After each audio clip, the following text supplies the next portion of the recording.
cardiopatología nos puede parecer un tema un tanto lejano. Sin embargo, a los que vemos en el día a día a niños con cardiopatía, definitivamente sabemos que es uno de los pilares fundamentales para poder lograr con éxito la recuperación del niño con cardiopatía congénita.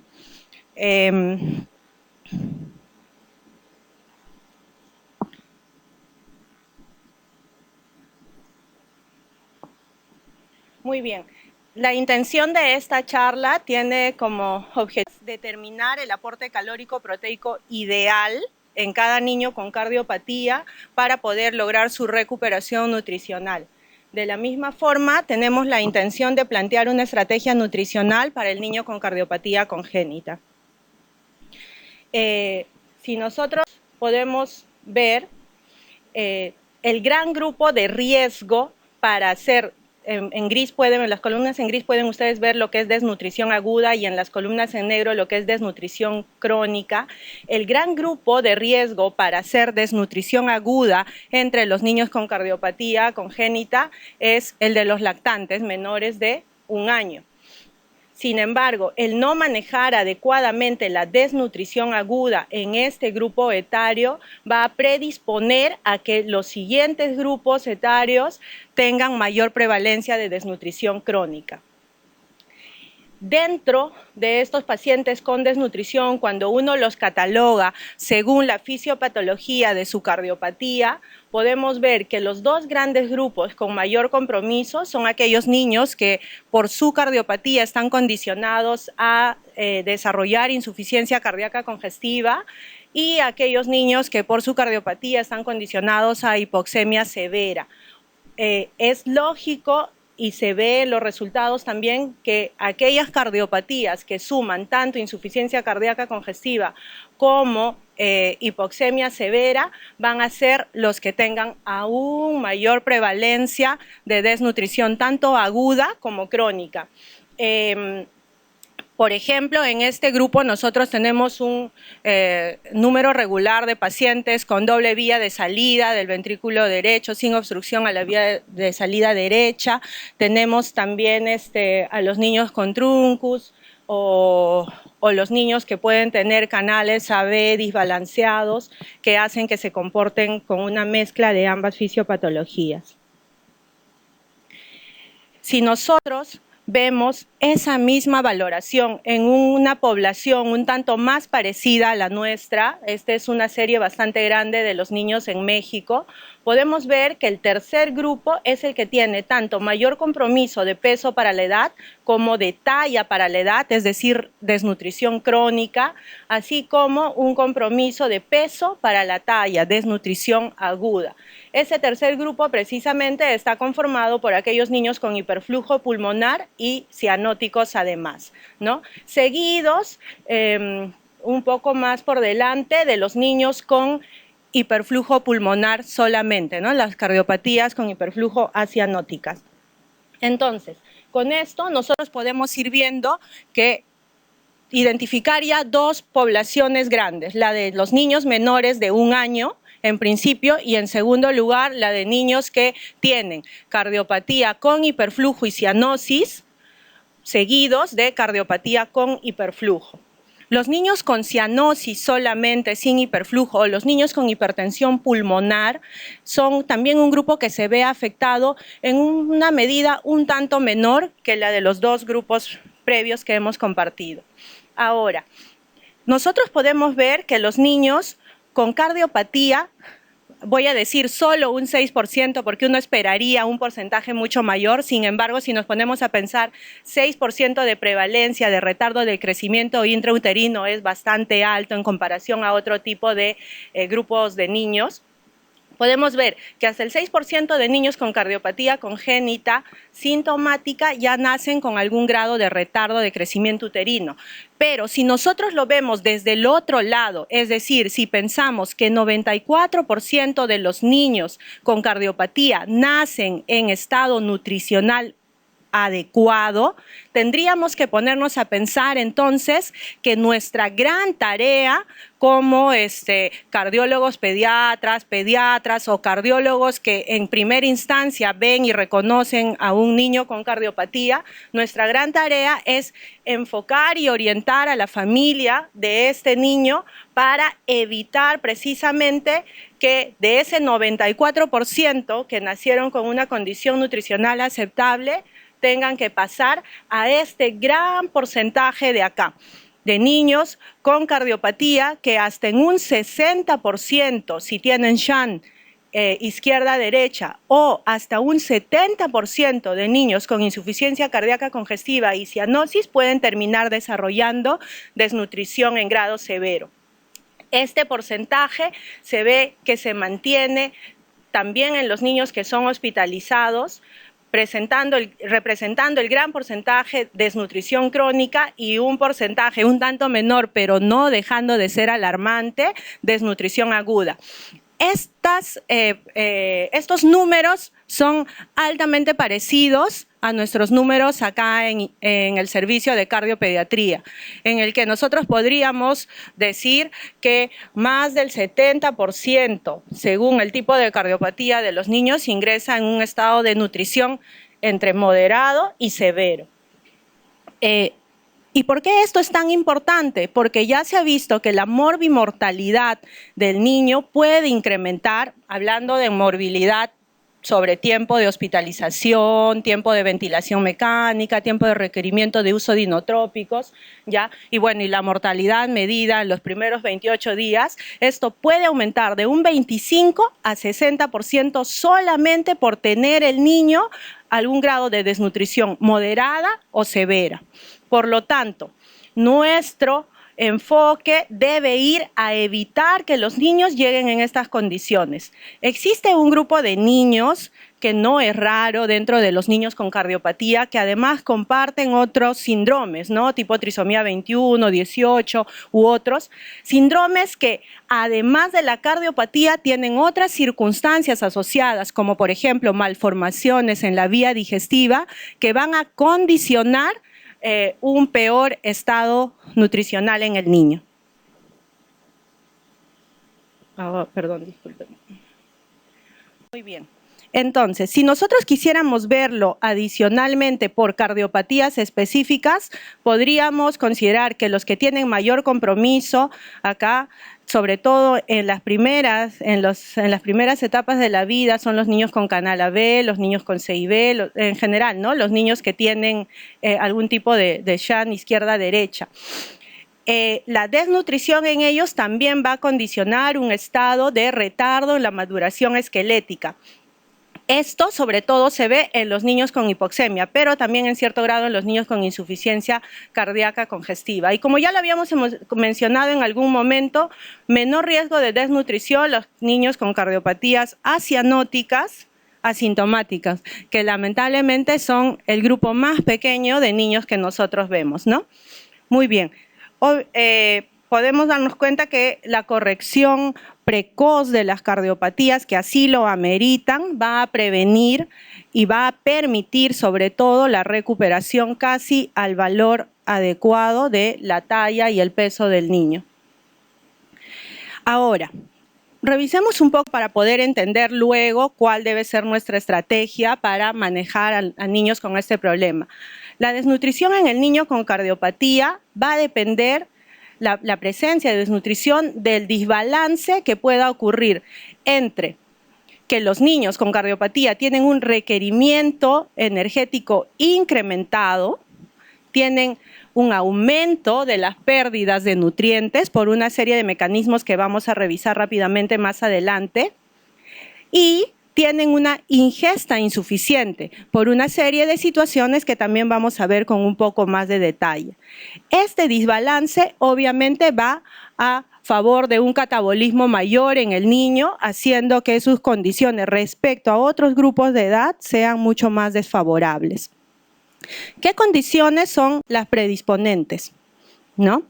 En principio, los niños tienen un requerimiento energético mayor, simplemente por el asunto de un aumento del trabajo respiratorio típicamente acompañante de los niños con cardiopatía, a diferencia del adulto que puede necesitar menos del 5% de su requerimiento energético para respirar, mucho menos, el niño normal, el lactante normal, sin ningún problema, puede llegar a necesitar hasta 25% de su requerimiento energético solo para respirar, ¿no? Entonces, si a eso nosotros le sumamos que tenemos niños poco controlados, con taquipnia persistente, con distrés respiratorio persistente, muchas veces nos hemos acostumbrado a verlos con distrés leve y decimos, pero es leve el distrés, y no le damos mayor importancia, sin darnos cuenta que ese distrés leve está haciendo que él gaste más energía y obviamente eso vaya en contra de su estado nutricional y obviamente eso finalmente nos lleva a malos resultados o a resultados un poco menos favorables una vez que hacemos la cirugía. Adicionalmente, el niño tiene un incremento de las pérdidas. Quería mencionar lo de la termogénesis porque va a ser muy importante también. Los niños en general con cardiopatía van a gastar más energía para realizar todos sus procesos metabólicos basales, incluido la digestión, ¿no? Por lo tanto, tampoco se trata de, bueno, entonces rellenémoslo de comida al niño, ¿ya? Para que engorde. No, porque si nosotros le damos un aporte calórico proteico mayor del que él necesita, lo único que vamos a lograr es que termine gastando las energías que está produciendo en poder metabolizar las proteínas, ¿no? Y obviamente no vamos a lograr ningún resultado favorable. Esto hace que tengamos en cuenta que los cálculos de requerimiento calórico y proteico en el niño tienen que ser individualizados. Pero podemos hablar de que en promedio ellos requieren hasta un 40% más del requerimiento energético basal diario que un niño sano, ¿no? En promedio, digo, algunos pueden necesitar un poco menos y algunos pueden llegar a necesitar hasta 100% más, según se ha visto en las diferentes series estudiadas.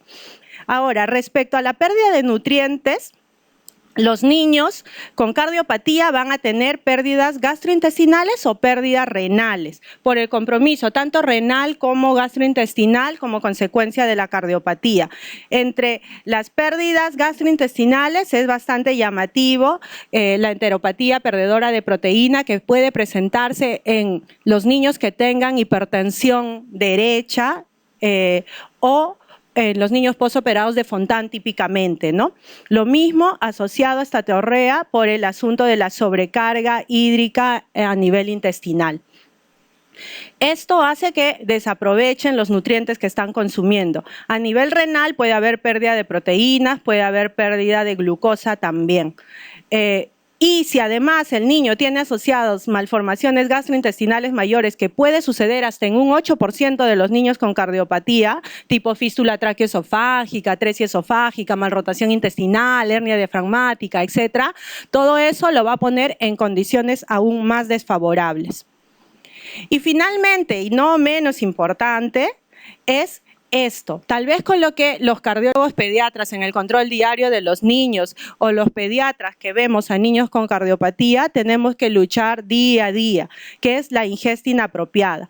Los niños con cardiopatía, a diferencia de otros niños, tienen una mayor prevalencia de vaciamiento gástrico retardado. Esto en gran parte es debido a los efectos adversos de la medicación que reciben, ¿no? Tanto los diuréticos, la espironolactona, la digoxina sobre todo, puede causar efectos a este nivel en los niños. Tienen una mayor prevalencia de enfermedad por reflujo gastroesofágico, que ya de por sí es más prevalente en el lactante, ellos lo tienen aún más aumentado. Como efecto adverso de los medicamentos o por la hepatomegalia marcada, como ustedes saben, los niños, a diferencia de los adultos, suelen hacer hepatomegalias, como diríamos, bravasas, ¿no?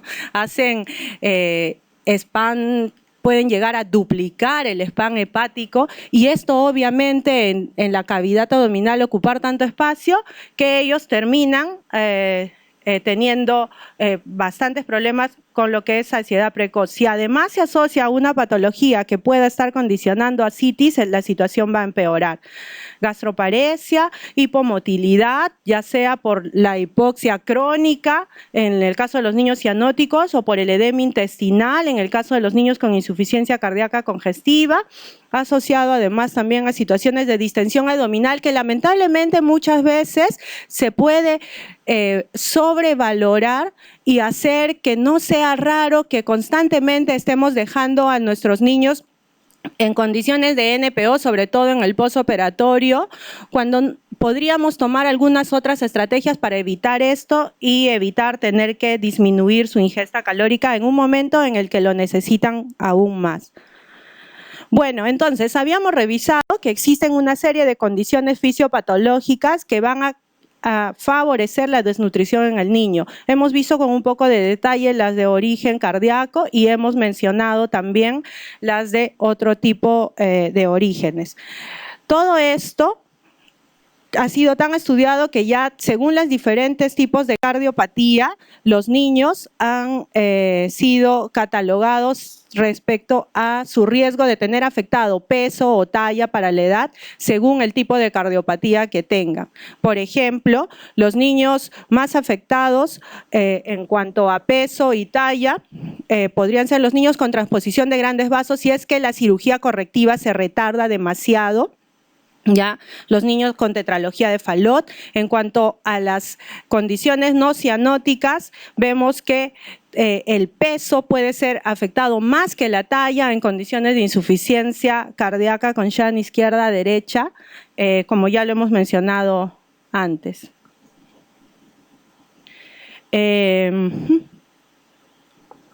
Disculpen que yo acá estoy media cieguita.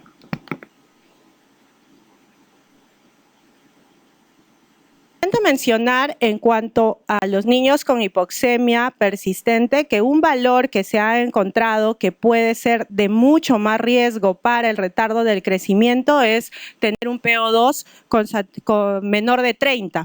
Esto es bastante importante a recordarlo porque muchas veces tenemos niños con hipoxemias importantes y sin embargo con una sintomatología que desde el punto de vista cardíaco a veces nos tienta a esperar un poco más la corrección de la cirugía. Tenemos que tener en cuenta que hay una serie de contratiempos que está teniendo el organismo del pequeño por la falta de corrección oportuna de la hipoxemia persistente. Recordando además que la evaluación de la hipertensión pulmonar es fundamental también para el estado nutricional porque en general va a empeorar la situación basal del niño. Muy bien, ahora, y esto sería muy interesante que los que hacemos pediatría sobre todo podamos trabajarlo en conjunto con el grupo de nutrición, es lo que es la evaluación nutricional. Si nos ponemos cuando revisemos esto nos vamos a dar cuenta que el asunto es tan simple, tan sencillo, no necesitamos mayor equipamiento ni logística para poder hacerlo, que básicamente va a pasar por una intención nuestra de poder mejorar nuestros procesos.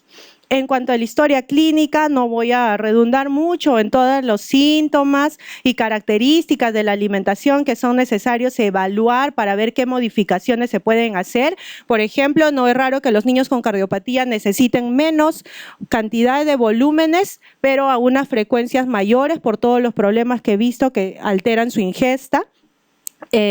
Lo mismo vigilar cuánta repercusión puede tener el proceso de digestión en su sintomatología. Los lactantes más pequeñitos sudan solamente de lactar, ¿no? Y vemos que eso puede estar condicionando mayor gasto energético, cuánta intolerancia puede haber y obviamente ver qué tipo de medicamentos está recibiendo para saber a qué cosa atenernos en cuanto a efectos adversos. Y para hacer nuestro diagnóstico nutricional básicamente necesitamos pesar y tallar al niño y medir el perímetro cefálico e idealmente el perímetro braquial en cada control que hagamos del niño para ir valorando su progreso. Esto luego se tiene que valorar en las curvas de crecimiento que existen para cada edad, para cada sexo, y hay curvas especiales para niños con síndrome de Down, síndrome de Turner y niños con trisomía 18. Ver la evolución de la curva nos va a dar una idea de, una cosa es que yo esté siempre creciendo a un ritmo adecuado en el percentil 3, y otra cosa es que yo haya partido en el percentil 25 y de repente mi crecimiento me termina llevando al percentil 3, ¿no? El niño que está en mucho mayor riesgo es aquel que ha bajado del percentil 25 al percentil 3. Existen una serie de fórmulas también para poder evaluar finalmente cuál es el peso adecuado para la talla y cuál es la talla adecuada para la edad. Que yo creo que todos nosotros en nuestra carrera de medicina general las hemos visto, las hemos revisado y sabemos que no son cosas complicadas. Si es que fuera necesario, lo ideal es además estudiar la hemoglobina y el tipo de anemia. Para eso nos basta con ver unos reticulocitos y una lámina periférica, para ver si es que nuestro paciente necesita además suplemento de hierro. No es raro que los niños no puedan recuperarse nutricionalmente si es que nosotros además no tratamos la anemia. Idealmente ver la albúmina y la prealbúmina, la albúmina sobre todo, que nos va a permitir valorar cuánto riesgo hay de que el niño esté haciendo enteropatía perdedora de proteínas, y si es que esta albúmina estuviera demasiado baja, entonces y tuviera el niño factores de riesgo para enteropatía perdedora, sobre todo aquellas cardiopatías con hipertensión derecha, valorar la presencia de alfa-1 antitripsina en heces, que se hace en los laboratorios de salud. Y es reconociendo, como les repetía, aquellas situaciones que tienen mayor riesgo de hacer enteropatía perdedora de proteína, las cardiopatías con hipertensión venosa, las insuficiencias cardíacas congestivas con shunt derecha e izquierda, aquellos pacientes que puedan tener pericarditis restrictiva o cualquier tipo de enfermedad cardíaca restrictiva, y obviamente el gran grupo, y a veces el único en el que nosotros pensamos, los posoperados de Fontan. Además de esta valoración, es importante ver la fosfatasa alcalina para ver en qué grado puede estar ocurriendo resorción ósea por déficit de fósforo o calcio en nuestros pacientes, evaluar el estado del colesterol, el fósforo, el magnesio, el calcio y el zinc, que son elementos, oligoelementos que están bastante relacionados a una falta de recuperación nutricional. Si no corregimos esas situaciones, nuestra recuperación nutricional tampoco va a ser efectiva. No es raro que nosotros, es más, yo podría casi aventurarme a decir que el 100% de nuestros pacientes tienen algún grado de déficit de calcio, ¿no? Eso todos los que los vemos en cuidados intensivos y probablemente los cardiólogos que también los ven en hospitalización pueden darse cuenta. Entonces, valorar eso y la necesidad de suplemento de calcio de nuestros niños. Ya saben que por el tipo de medicación que reciben, sus pérdidas están aumentadas, ¿no? Y la misma desnutrición también los condiciona a eso. Bueno, y finalmente vamos a ver un poco respecto al manejo nutricional. Y para esto, antes de empezar, como cualquier situación que debamos tratar, antes de empezar a tratarla, debemos establecernos los objetivos que queremos lograr, qué pretendemos con nuestra intervención. En el caso de la desnutrición en el niño con cardiopatía, lo primero que intentamos hacer es parar el catabolismo, evitar que el niño siga destruyendo sus propias proteínas, ¿ya? Y obviamente disminuir la pérdida de proteínas en caso de que tuviera enteropatía. Normalizar, entienda. Hace poco nosotros tuvimos un niñito de 1 año, 8 meses, casi 1 año y medio, con un canal AB que llegó pesando 4 kilos. O sea, eso era sencillamente sorprendente, ¿no? Él tenía un déficit como de 200%, ¿no? Obviamente la recuperación de este niño, la posibilidad de mayores complicaciones aumentan logarítmicamente. Nuestra intención no es recuperarlo un poquito, nuestra intención es normalizar el peso y la talla y luego favorecer el crecimiento lineal según las curvas que vimos. Recordar que siempre la nutrición enteral va a tener la prioridad. Existen muy pocas condiciones que indican nutrición parenteral. No debemos un poco quitarnos de la cabeza la idea que si el niño no sube de peso con nutrición enteral, entonces sí lo va a lograr con nutrición parenteral. Esto, salvo que tenga una condición específica, es verdad, de lo contrario no es así. Es más, nosotros como pediatras nos vemos bastante limitados en dar un aporte calórico proteico adecuado de forma parenteral debido al gran volumen que exige como líquidos para la entrega a los niños, siendo uno de nuestros principales problemas la restricción hídrica severa que pueden llegar a necesitar estos niños, sobre todo en el posoperatorio. Muy bien, y lo ideal sería promover la alimentación oral y favorecer la independencia alimentaria del niño, ¿no? Que no dependa de ningún dispositivo extra para poder alimentarlo. Ahora, les pongo este cuadro porque es muy interesante. Diferentes autores estudiaron y vieron, básicamente enfocados en el grupo de edad de mayor riesgo, cuánto es el requerimiento de kilocalorías por kilo por día que necesitan los niños con cardiopatía para poder lograr un crecimiento lineal. Para que tengan una idea en general, los lactantes normales sin cardiopatía pueden necesitar entre 90 y 110, en el peor de los casos, 120 kilocalorías por kilo por día para poder obtener un crecimiento adecuado. El niño con cardiopatía puede llegar a necesitar, miren este grupo, hasta 170 kilocalorías por kilo por día. Y acá están poniendo el promedio, porque cuando uno va a evaluar, ve que hay niños en particular que pueden llegar a necesitar hasta 220 kilocalorías por kilo por día, ¿no? Respecto a las proteínas, esto también va a aumentar considerablemente respecto a los niños que no tienen cardiopatía. Lo vamos a ver más adelante. ¿Por qué sucede esto? Porque los requerimientos esto sucede porque, como ya habíamos visto anteriormente, el niño va a tener un mayor gasto energético, ¿ya? Y como les comentaba en algún momento, solamente para el metabolismo de la energía de los alimentos que le estamos dando a ingerir, solamente para su metabolismo. Si un lactante normal gasta 5 calorías por cada gramo de alimento, el cardiópata puede llegar a gastar 7.5 calorías por cada gramo de alimento. Entonces, solamente el basal ya hace que necesite más. Eso, aunado a sus mayores requerimientos y a sus mayores pérdidas, nos justifica el incremento considerable del porcentaje de kilocalorías por kilo por día que necesita el niño.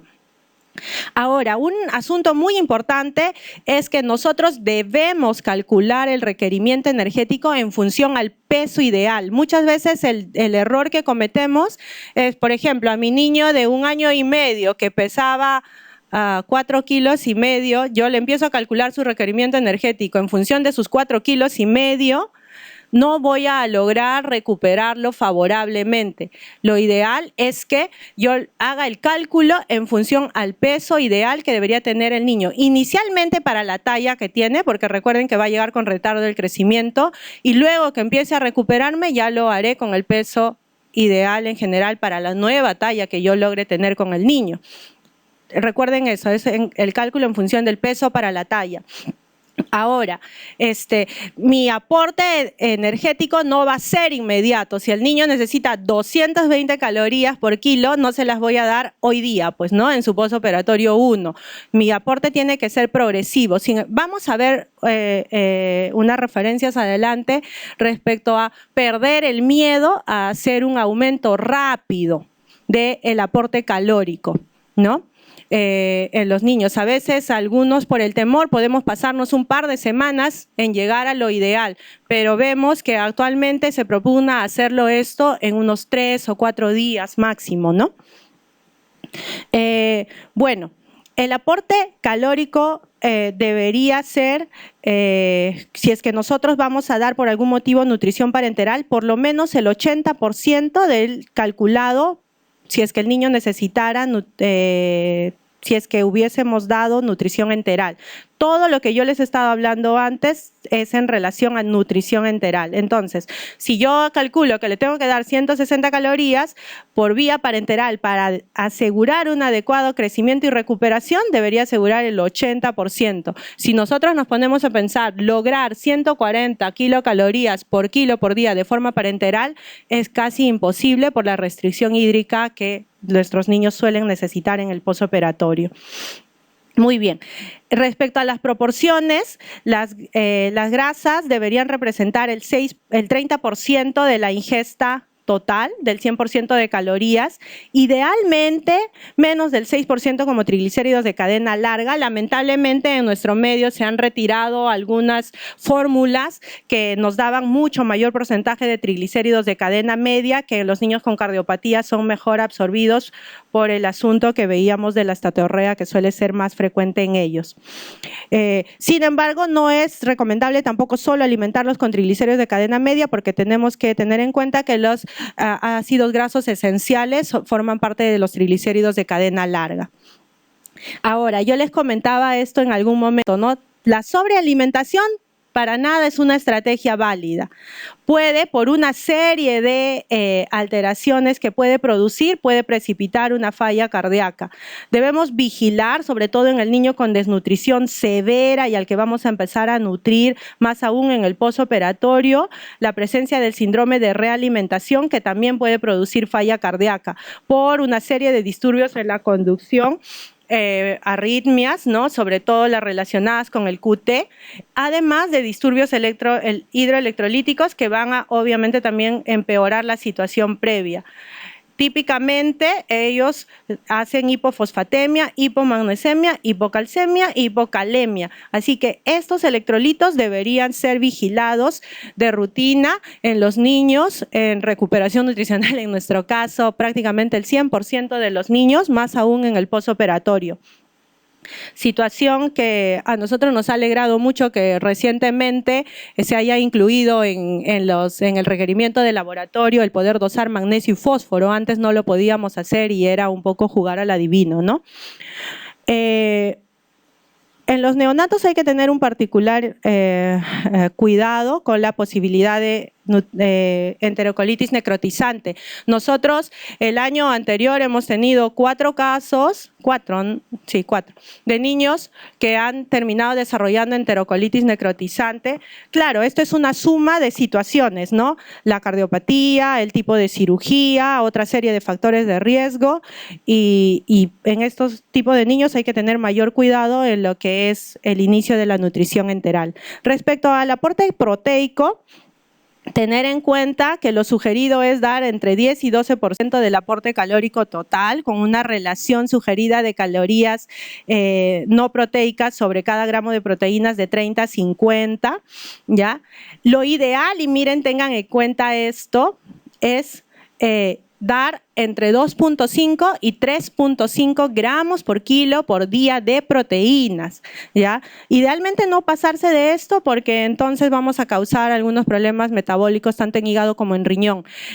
Si alguien recuerda lo que un niño normal necesita en la etapa de lactante de proteína es entre 1.5 y 2 gramos por kilo por día. Entonces, el niño cardiópata necesita mucho más de eso, ¿no? 2.5 a 3.5 gramos por kilo por día.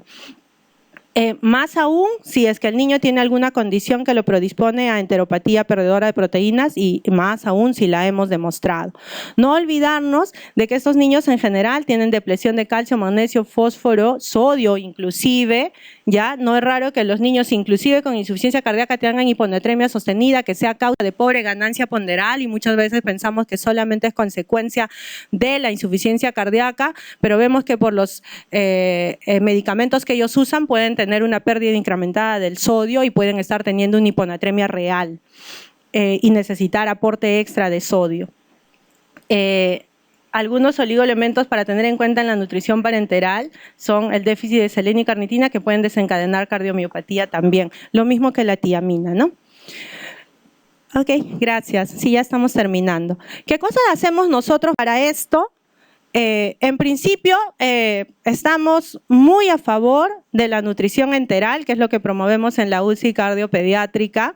Le hemos perdido el temor hace ya muchísimos años a usar la nutrición en infusión continua, en la que hemos visto excelentes resultados, y es lo que en general las diferentes guías de diferentes lugares en el mundo recomiendan para la recuperación de estos niños. Así que nosotros casi a priori, dependiendo del tiempo que calculamos que va a demorar el niño en recuperarse, colocamos sonda transpilórica y empezamos nutrición en infusión continua. No hay ningún inconveniente en que usemos infusión continua en 24 horas. Actualmente no hay ninguna recomendación específica para hacer reposo gástrico en el niño, ¿ya? Salvo situaciones específicas de que estén recibiendo alguna medicación en particular que no se absorba de forma adecuada junto con la leche.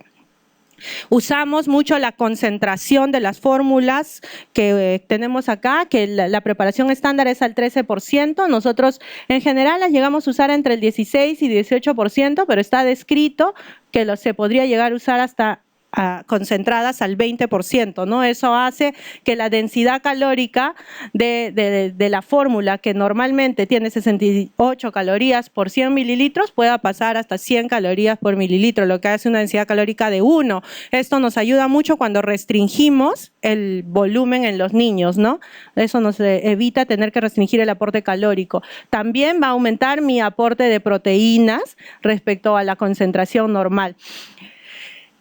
Otra alternativa que tenemos es poder usar ya fórmulas preparadas de por sí para este tipo de situaciones. Hay fórmulas especiales que pueden llegar a dar hasta 2 kilocalorías por cada mililitro.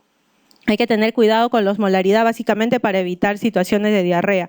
Y en todo caso lo que nosotros hacemos, básicamente, toda la complejidad es para terminar diciendo que la nutrición enteral es la que debe tener prioridad. Si es necesario una sonda de gastrostomía, no hay que tenerle miedo. Si nosotros nos proyectamos a que el niño puede necesitar más de 6 semanas de una nutrición por sonda transpilórica, entonces deberíamos proceder a colocar sonda de gastrostomía. Tal vez esto debe ser una práctica que deberíamos empezar a considerar en algunos pacientes en particular.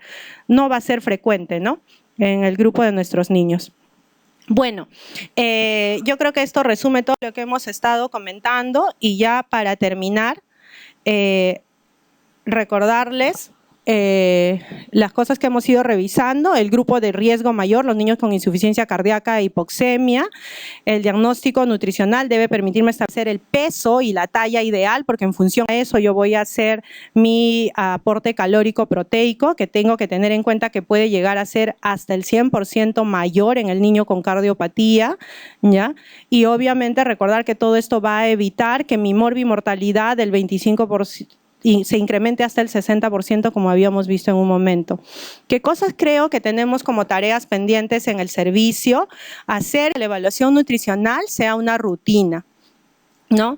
Lamentablemente, y digo lamentablemente porque nosotros deberíamos ser los pioneros en hacer estas cosas, al ser nosotros un instituto, todavía no tenemos de rutina la realización de una historia clínica nutricional y una evaluación nutricional completa en todos los niños que ingresan al instituto, y menos, obviamente, esto nos permite establecer un plan de trabajo que nos permita la recuperación oportuna del niño y un seguimiento nutricional. Existen ya una serie de estudios que han visto que el establecimiento de protocolos nutricionales en los niños con cardiopatías congénitas va a favorecer grandemente los resultados del tratamiento quirúrgico. Bueno, muchas gracias por la atención.